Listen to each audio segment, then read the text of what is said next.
Rings of Power turned Galadriel's character into a Hollywood stereotype. But what's not as well known is that the Lord of the Rings movies almost did the same thing to Galadriel's granddaughter, Arwen. And I cried so hard afterwards because they were calling me like Liv Tyler's Xena warrior. According to filmed footage and early drafts, Arwen almost had a nude bathing scene with Aragorn, killed the Witch King, and fought at Helm's Deep.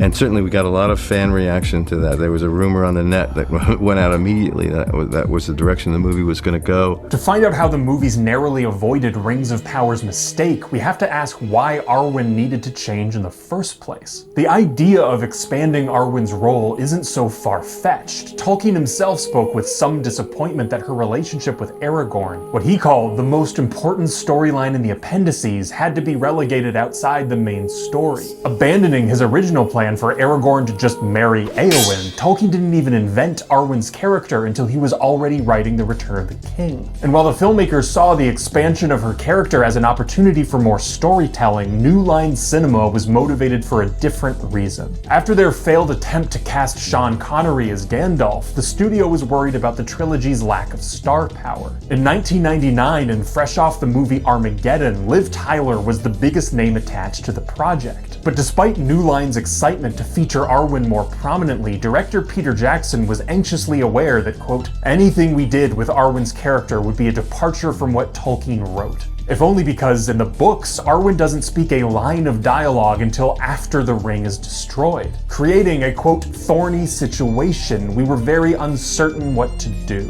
This uncertainty certainly played a role in some of their wilder ideas. Since Tolkien's vision was no longer at the wheel, the screenwriters began reshaping Arwen into what they later admitted was a Hollywood stereotype, overemphasizing swords and sex appeal. Back when The Lord of the Rings was going to be compressed into 2 movies, Arwen was going to replace Éowyn altogether, marching with the army of Rohan and even killing the Witch King. But after Éowyn was brought back, they wrote a, quote, semi-comic rivalry between the 2 women. Putting the D in Dunedain, Aragorn was going to fall asleep wrapped in Éowyn's arms before skinny dipping with Arwen. These scenes were thankfully cut before filming began, as Jackson later realized it was cheap and cheesy, Hollywood spewing itself over Tolkien's book via us. But while the love triangle element was scrapped, Arwen's transformation into a warrior princess akin to Galadriel in Rings of Power was still filmed. Given that Jackson had already changed the books by bringing an army of elves to Helm's Deep, we thought that's a great opportunity for Arwen to reappear and to have another connection between her and Aragorn. The way it was written, she actually was this incredibly gifted and courageous and ruthless fighter. There was an enormous emphasis for me on this physical stuff. The first sign of trouble were rumors leaked online. Fans mocked the idea of Arwen's Xena warrior princess, leaving Tyler in tears. Concerns deepened after reviewing the footage. Despite her extensive physical training, Tyler couldn't help noticing that, quote, no matter what I did, I looked weak.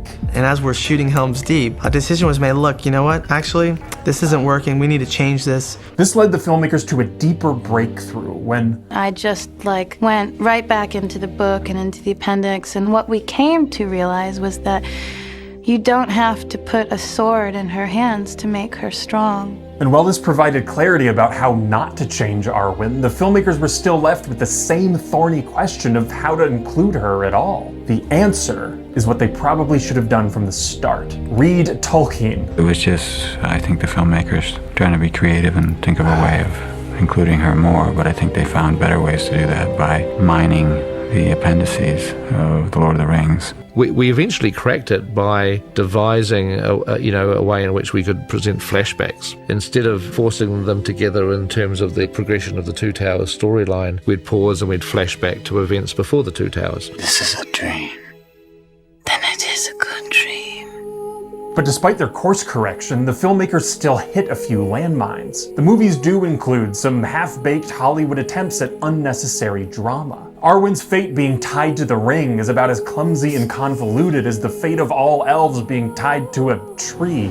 Our immortal souls will dwindle into nothing, slowly diminishing until we are but shadows. But they averted the biggest disaster the moment. And where we've come to now is all these true elements of who Arwen is. I mean, this is an incredibly powerful and fearless woman, filled with so much hope and belief. By emphasizing Arwen's emotional strength, the movies set her apart from Éowyn, while grounding both characters within their book counterparts. Éowyn as the fearless physical warrior, and Arwen as the wise source of hope. Why do you linger here when there is no hope? There is still hope.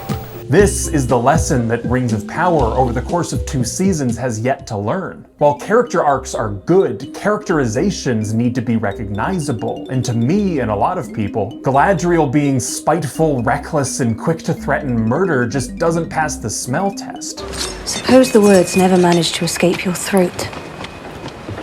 Rings of Power should have paid closer attention to Jackson's movies, which means they really should have paid closer attention to Tolkien. And if you're one of the people who thinks the movies still deviated too far away from Tolkien, watch my recent video about how close they truly came to disaster.